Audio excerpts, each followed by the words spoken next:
Greetings and welcome to a very special episode of Old Drunken Discography. We're talking Aerosmith. We're talking Draw the Line. I'm your host, Jason. With me is Tim. After School's Delight. Bill. I want to know why. And our special guest, John. Or Brian, because it says fucking John there. It's fucking pissing me off. Or not fucking John there. It's confusing me. It's fucking John, man. All right. Now I forgot what I had to say. It was a special episode. Oh well. It was a special episode. Then you That's it. That's it. If you missed the previous episodes, you should go back and watch those. You can continuously see us get drunk as we review these albums. We get drunker and drunker as we go. We are on the 5th Aerosmith record, so we're getting there. We're also going to talk about live Bootleg on this episode. That's why it's a very special episode. Okay. So, if you like this content, give us a like, give us a subscribe. We really appreciate you. We love our community. Join us in Discord.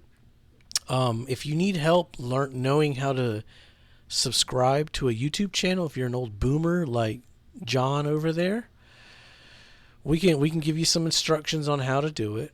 You know, I'm gonna make a nice little PDF instructions for Brian so he can subscribe to our channel. Well, what if I can't download a PDF? I'll Does send Windows 8 have PDF?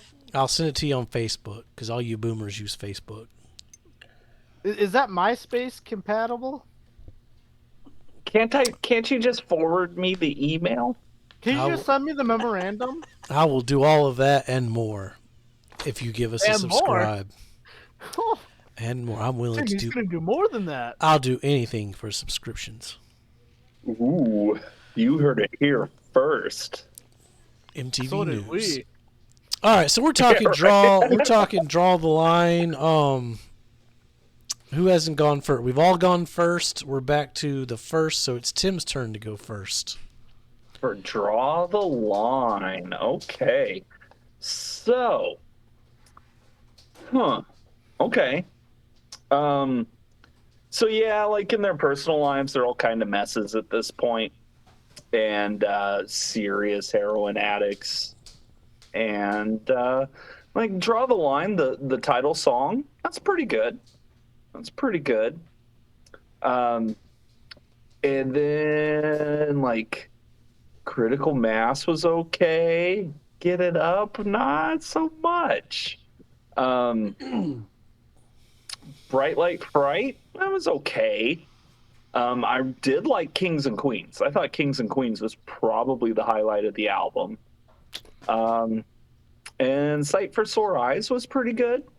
Buster Poindexter himself, David Johansen, has a songwriting credit on that. That's kind of fun. And then, of course, Milk Cow Blues is another blues cover. Yeah, I don't know. I think like there's a couple good songs on this one, but I really like. You know, I'm listening to these albums in order, and it was pretty shocking how what a drop off what this was as far as quality. Like the performances are all still there, the energy's still there.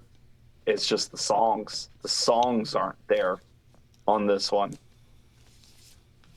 And it does. It feels like this is the beginning of a very long descent that is going to continue for almost 10 years. Ooh, I'm gonna have a hot take. You know what? For Jason's hot take, I'll follow you up on that analyzation, Tim. I think mine's a great segue off of that. Okay. That's what I do. I just set them up and let you knock them over the fence. Oh yeah, I mean, hey, you're lining them up. It's. I don't even have to pitch fastballs. I just gotta be a toddler, just whacking them down here. T-Ball City. So I mean, we're starting with Draw the Line, which may be their worst opener yet. I don't know. It's catchy. I'll give it that. It's catchy. But that's about it. I want to know why. You know, you suckered me in with an Edgar. You suckered me in with an Edgar Allan Poe reference in there. That's what they did. They suckered me in with an entire verse about Edgar Allan Poe, who is arguably my favorite poet of all time. And I want to know why you used him in that song to use him against me. That's no, that's it was uncalled for. Why do you toy with my love and my heart? At Critical Mass, yeah, it happened. I didn't write any notes on that song. It just happened. I don't know. 1 second it started, the next it went. Get it up. All right. Chorus is pretty catchy. Otherwise, that was okay. But it was a catchy chorus. Uh Bright Light Fright. All right, I'm digging the saxophone on it. I'll say that. I thought it was pretty good. Kings and Queens, goddamn top song contender by hand over fist. Best song on this album. That song does not belong on this album whatsoever. It doesn't. But it's here, so it has to live with it. Top songs is gonna get brutal. Uh my initial notes as I'm reading through it. Okay, this is my first time listening to it. Okay, Token Ballad. Well, I guess it's not terrible, but it's not really great. Well, never mind. It's pretty good. Well, it's decent vocal. Well, it's actually really good vocals. Well, disregard everything. This is a damn good song. That's my notes and my train of thought exactly. Hand That Feeds. I thought it was an all right. I like the guitar solo on it. The rest is pretty good. Just probably the fact it was following up Kings and Queens. I wasn't as big of a fan. Sight for Sore Eyes. Yeah, this was a meh. It was kind of a funky beat, but it's meh. And Milk Cow Blues. Well, at this point, if you're following along in the playlist, you know what I feel about blues music. And well, actually, I thought it was one of the best closers at this point. I'll say this. This was an anomaly to the blues. I actually really like the guitar on it. This broke the blues trend for me, and not like in the super heavy blues sounding stuff. But yeah, this was, kind of a tale of two halves. But this was from where we went in rocks to this, I don't know, but we went here. All right, Brian, what about you? All right. I'm gonna kind of second some of what Bill had said there. Uh, I'll start from the end of the album, Milk Cow Blues. This is probably the first closer of their discography that I thought just did not close an album well, but it kind of makes sense because the album is incohesive, unsignature sounding, and very unoriginal album altogether, which is a little strange considering one of my favorite Aerosmith songs ever, Kings and Queens, is on here. I'll agree. I think Bill said it doesn't sound like it belongs on this album. Um, Working back from Milk Cow Blues, Sight for Sore Eyes and The Hand That Feeds, just throwaway songs. Bright Light, Fright, and Get It Up. They're just throwaway flyover songs in my opinion. Uh, Same thing with Critical Mass. I do agree that the Edgar Allan Poe references in I Want to Know Why were pretty cool. Didn't really do much to save it. Draw the Line, the opener, I think was a great opener considering how bad the album is, in my opinion.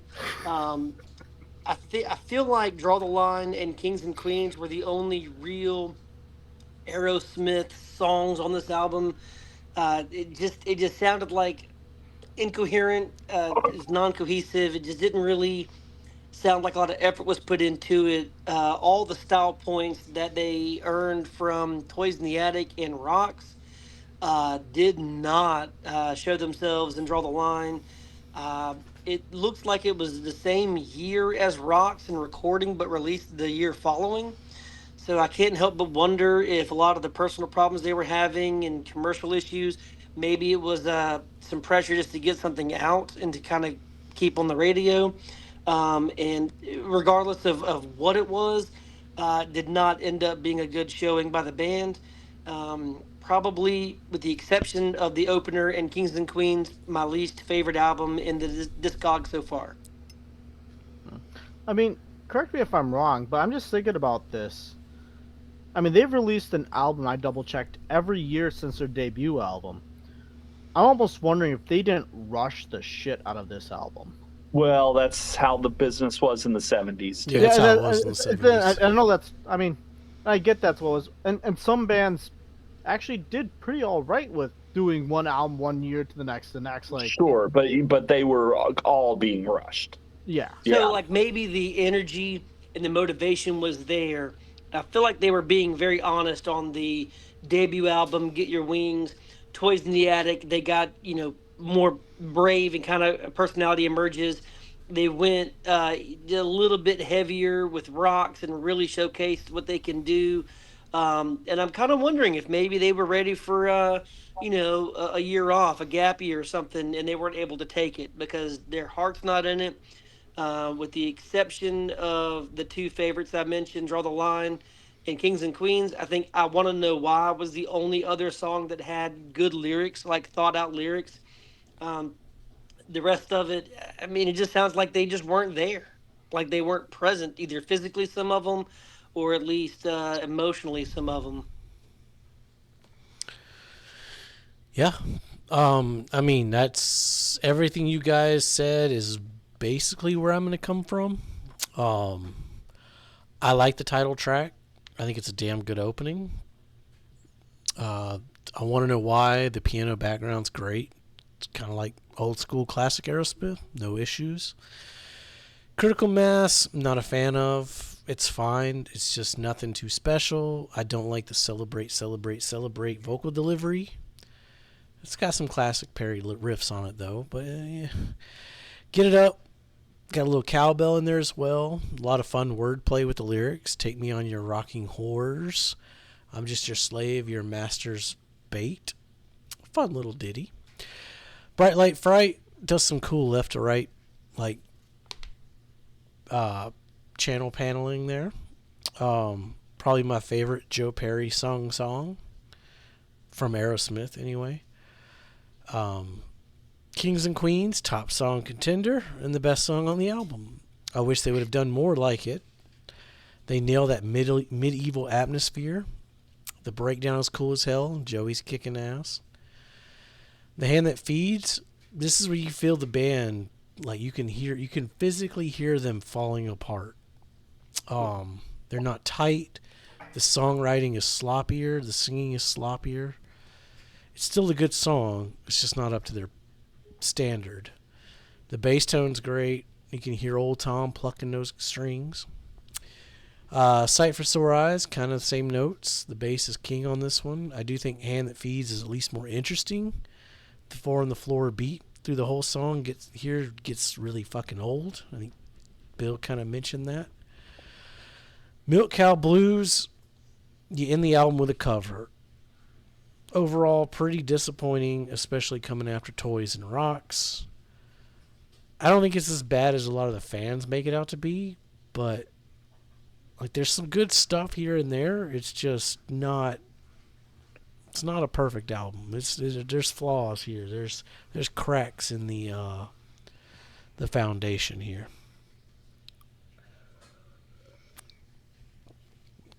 And for those wondering, Come Together was recorded during the album cycle of Draw the Line.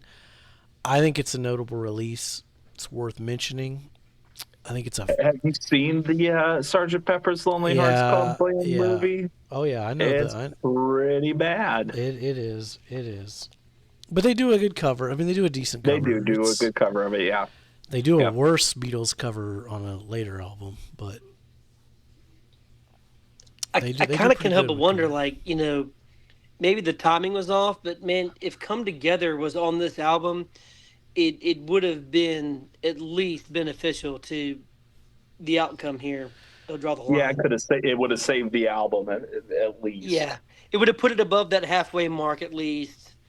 It would have given it over a 5 out of 10, I think. I don't know.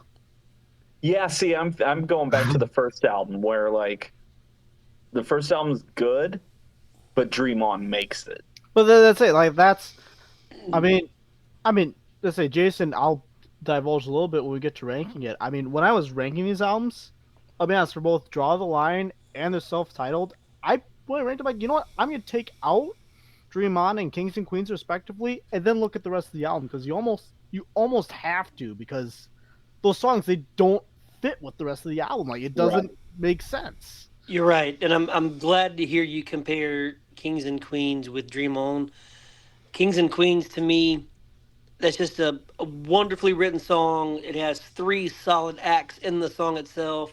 I've always thought, and this may be just the childish, thinking process, but always thought that there was like a little bit of inspiration from the band Queen, as far as having kind of like a multi-piece, almost operatic kind of adventure of a song, more of a story. Doesn't really fit with the sexual motif and innuendos in their lyrics that they've kind of been coming up with in their albums here. But without Kings and Queens, there's no album here. It's like Draw the Line is a struggling single with seven B sides. It Yeah, just doesn't really mesh as an album. The songs aren't great. Without Kings and Queens, I mean, you just have Draw the Line by itself on a lonely little island with, seven unfun friends. yeah. I'll give you that. I mean, Kings and Queens like far surpasses anything on this record, like easily.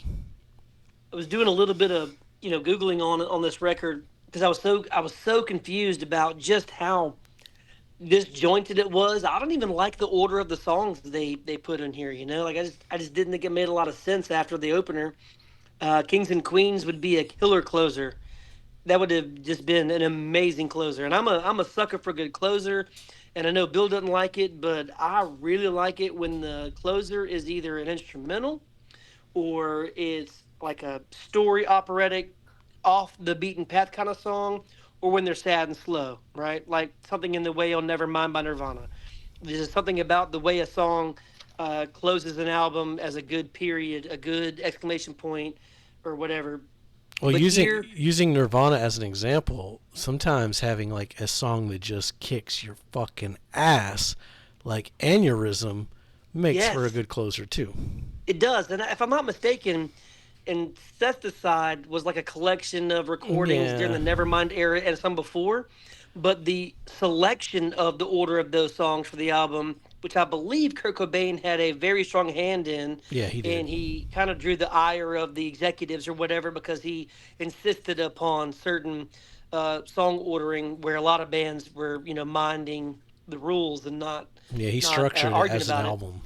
Say what? He structured it as an album. Like Yeah, he, yes, and he was very, very vocal about that. But here, I feel like no one in the band was paying attention, and some light googling showed like some comments where Drew Perry, where Joe Perry had commented either in a book or in an interview that we became drug addicts dabbling in music instead of musicians dabbling in drugs during this album, and that some of the songs took several months for Steven Tyler to produce lyrics for, even though the music was already completed and recorded, and that they didn't even get together as a band for a lot of these songs, with the exception of Draw the Line and King and the Queens, which I think really shows.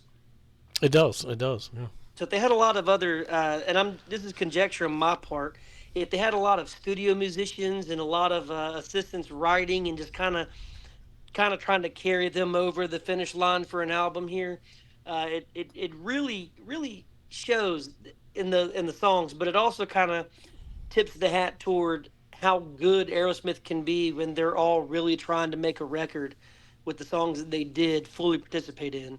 In fact, I think there were some songs, I can't remember which one, but Joe Perry said, I just stayed in bed all day with a hangover and let them do it. And they did fine. But he didn't care to come back and add or correct or whatever. I Like, mean, it's just, there's no more passion here. At this point, they're just along for the ride. They're making money. They're partying. They're tired. They're miserable. They're probably fighting. You know. I mean, that's something you see. I mean, like I mean I'm a lot more involved in like the sports and athletic worlds all my life. Like wasted potential is like a big theme that you hear about a lot where it's hey yeah, like you've seen glimmers like yeah, they can do something great, but then they're not doing the right things or the right steps to make themselves do something great either. Like they're not, you know, just thinking like, yeah, they could do it just fine, you know. Yeah. Um, at the same token, though, I think because this album didn't sell well, so they released live bootleg. Um, which did sell well. Did you guys listen to this one at all? I did not get a chance to listen to this one. I did listen to it recently for this, but I had listened to it before. And you'd mentioned a couple times, Jason, in the last few episodes that a lot of these songs were done better here. Oh yeah, And I've this. always agreed. I feel like they just really come alive in a way that they didn't on their respective albums. Yeah, this is a damn good live record. I mean, it's not live at Leeds, but it's still really good. I still have the poster that comes with it. Were these all live in the same concert? Is it one cohesive concert? No, Or is it Nope. different live tracks from different no, tours? yeah, it's different, which sucks, but it is what it is. Great track list. You got Come Together. I mean, the whole fuck. You got Mother Popcorn, Draw the Line. Train Kept a Rolling. Way better. Most of these songs are better here than on the studio. Last Child, Lord of the Thighs. It's a good fucking track list. Good live Well, record. talking about their performance being so good on live bootleg, it kind of reinforces some of our our sentiments that when they're feeling it, when they're in it, when they're committed, when they're focused. Like, I mean, this is a good solid group of musicians, and all five of them, you couldn't find five more different guys from each other that really can come together and make something as cohesive and consistent as their sound on these albums up to this point. But man, Draw the Line, it almost kind of feels unfair to the band. Like, again, I wasn't there, I don't know a whole lot about the history of it, but it almost kind of feels like it was unfair to kind of encapsulate this period of the band. Like, the money makers had a responsibility to say, okay, you guys aren't in top form. Let's give this a beat, let's circle back to it next year maybe. But I guess the Well, money machine and rolling. we're also coming right off of Frampton Comes Alive, which really kicked the live album industry into gear. Oh, yeah. So that's why you see Aerosmith's going to drop this one. Kiss is going to come out with Kiss Alive, which is going to push them over the charts. Chicago, Carnegie Hall. Yeah. No, Frampton Comes Alive was what, 76? Going back to that magical year. And it did so well that everybody just started putting out live albums. Well, And, the reason they did it also is because people were bootlegging their shit. Sure. And they Yeah. wanted that's why Which they made was a it. real thing in the 70s as well. Yeah. Yeah, they made it look like a bootleg. It's kind of cool because Mhm. it has. Well, Like a and guess who 70s did still that this in album what, kind of a 70 flair. It's got like coffee mean, stains on it. Like it looks like. Live in Leeds did all that too, Yeah, like I said, it ain't no live at Leeds, but. But Live at Leeds did it 5 years earlier. Yeah, the Who did it first. We all know the Who did it first. I'll give the Who that. But this is still good. A good homage. A good homage. I have not listened to this particular release, but I'm looking at the track listing, and this is just banger after banger. So, and probably at the prime of their live performances, where it's just unbridled. So That version of Sweet Emotion is so much better than. So it's kind of like Okay. the same driver that makes Draw the Line, their studio effort, so terrible, is also probably what's driving the energy of their live shows at this point. Like you said, unbridled.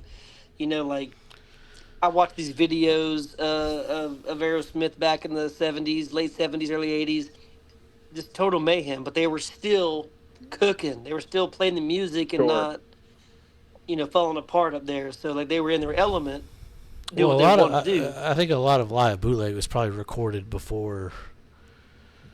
Oh I'd yeah. have to pull it up, but it's probably recorded before Draw the Line. Most of it's 77 and 78. Okay, so it was after. Okay. Yeah, the earliest stuff here is I Ain't Got You and Mother Popcorn, which goes back as far as 73. Okay. But everything else is 78 with a couple 77s thrown in. I am so glad I lined it up perfectly that I get to guess this one. Are you sure about that, Jason? I am not sure. Yes, I am sure. I disagree. I don't know, Jason. I am sure I get to guess. Oh yeah, you get to guess. But are you sure you want to guess? Yes, I do. Okay. So I have a quick question for you guys. Quick answer. Probably for Jason and Tim. Absolutely. Oh. Well, if you know, Bill, absolutely. I just figured they seem like they kind of have a bit of more knowledge than the two of us on We're smarter late than you, 70s Bill. rock. Hey now. So Hey now. Def Leppard existed, man. Give me a break.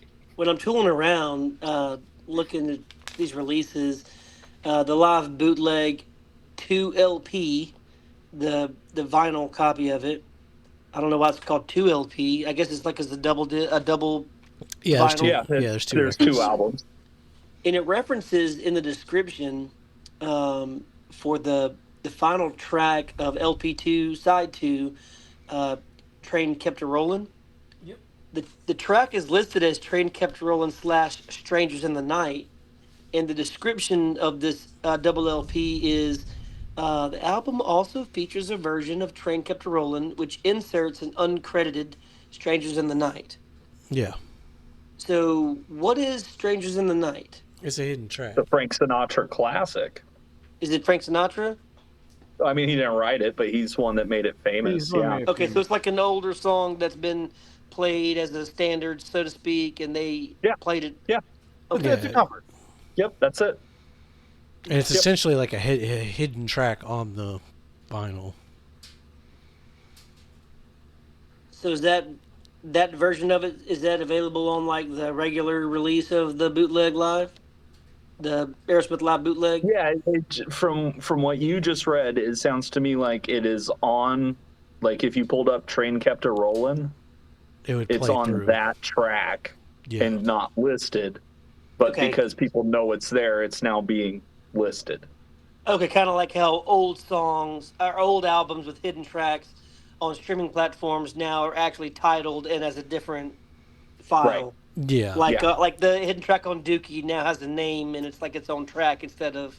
Same with Endless Nameless. And, I think there's even a couple Chili Peppers albums that now have. Are you guys gonna do an episode on like the best hidden tracks, or have you already?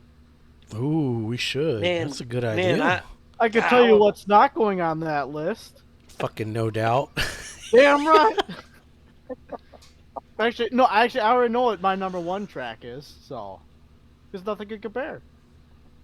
To you. I'd have to think about that. There was a number of good hits. Yeah, I'd have to think on that. Oh, I already know. That's a good mine. idea, though. We can revisit that for sure. Yeah. You nailed it with Nameless Endless. All right, it's my turn to guess, and I'm gonna say Tim has it at the bottom. That'd be incorrect. What? All right, well, maybe better than that. It ain't better Yeah, than Get Your that's where Wings. it's at. I think Brian's gonna have it there. I'm torn. I want to say yes, but Kings and Queens is better than the whole debut album. So I'm going to follow along with Tim's move and put it one before, All right. just because of Kings and Queens. All right, let me see where I put it, because I don't remember where I put it. In your mouth. There's something. Oh, you look so much cuter. Where did I put it?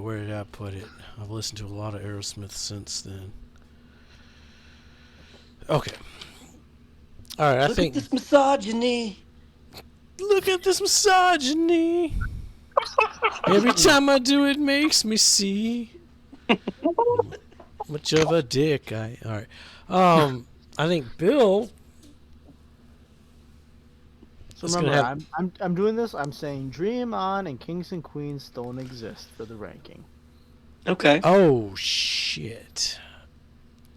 So ignoring those two songs in their entirety because neither one belongs on those it's a shame they're on those albums. All right, so you're putting it in last place. Let me look at the rest of the songs here and try to remember what he fucking said. All right. I think. All right. I think I got it. I think it's gonna go last. That would be incorrect. Fuck me. God damn it. That's 3 for 3. Shit. Listen, I had more of my one mark where it's like, okay, I thought this song was a little bit better on that one than I did the other one. Ignoring. It had Draw the Line on it. I forgot about Draw the Line. That's right. For me, I forgot where I put it. No, yeah, I know where I put it. It's going right here. I love Kings and Queens. Where he guessed it for all of us. Yeah. Right, yeah, exactly. And I'm that's not, where he put it. sometimes I project myself onto you, and I apologize. And Jason was happy he got to guess this one. Oh, yeah, because I don't have to guess Night in the Ruts.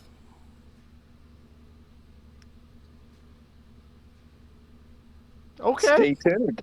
Stay tuned for that, because Night in the Ruts is an interesting record. I'm gonna have the hot take. Oh, shit. Glad I don't have to guess this one. Who's guessing? Oh, you're guessing. Okay. So yeah, he gets to have all the hot takes he wants. Yeah. I'm all guessing. right. Yeah. Oh shit. Yeah. Okay. We're going in this order here. Boop, boop, boop, boop. All right. We're back to you. All right, stick around for that. You don't want to miss that. We're talking Night in the Ruts, Right in the Nuts, and... Anybody else got anything else to say about Draw the Line? Best album cover? Question mark? Worst album cover? Worst album cover? Well, it's Question mark? not the worst album cover. It's objectively the worst album cover. It's no Just Push Play. So far. I wouldn't say it's the worst so far. I think the Really? debut is a worse album cover than that. I think so, too. I'd have to agree with that. You think I it's mean, much there- worse? Only yeah, for the it's flip a coin Photoshop for me. inability. There was no Photoshop in fucking 1973. Yeah, that's a photograph on top of a poster being photographed. I know. Being copied and then I would rather have their debut album cover because at least it looks like an album cover. The Draw the Line is like a caricature. Like it's a joke. Yeah, they got the street artists on the side to draw all four of them together. Like how could they you were even sell hanging out this at the terrible street album? fair, Yeah, scoring what? some blow, and they figured, hey, while we're here, hey, here's $5, draw it. No, But no. it's One of actually them- art. It's actually art. Like, I mean, Joey looks like a fucking potato. Steven's got fucking buck teeth. Joe Perry's got hair way too fucking long. I don't think he's ever had hair that fucking long. Tom looks like a fucking... Looks like Marianne from fucking... or no, Ginger from Gilligan's Island. Oh my god. And fucking Brad, I don't know what the fuck's wrong with him, but he looks like they a ghost forgot from he was Pac-Man. in the band and had to add him last minute to this. But it has looks like- personality, it looks like you know? It One of has them was like personality. banging a chick who was like, "Oh, I can make her album cover," and he like let her. Hey, $5 is $5, man. Hey, 53rd and 3rd. All right, stick around. We're going to be covering the Ramones here in a couple weeks. You don't want to miss thank that. God. Thank God.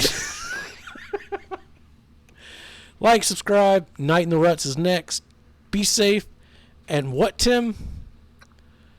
Don't smoke crack. Kings and queens.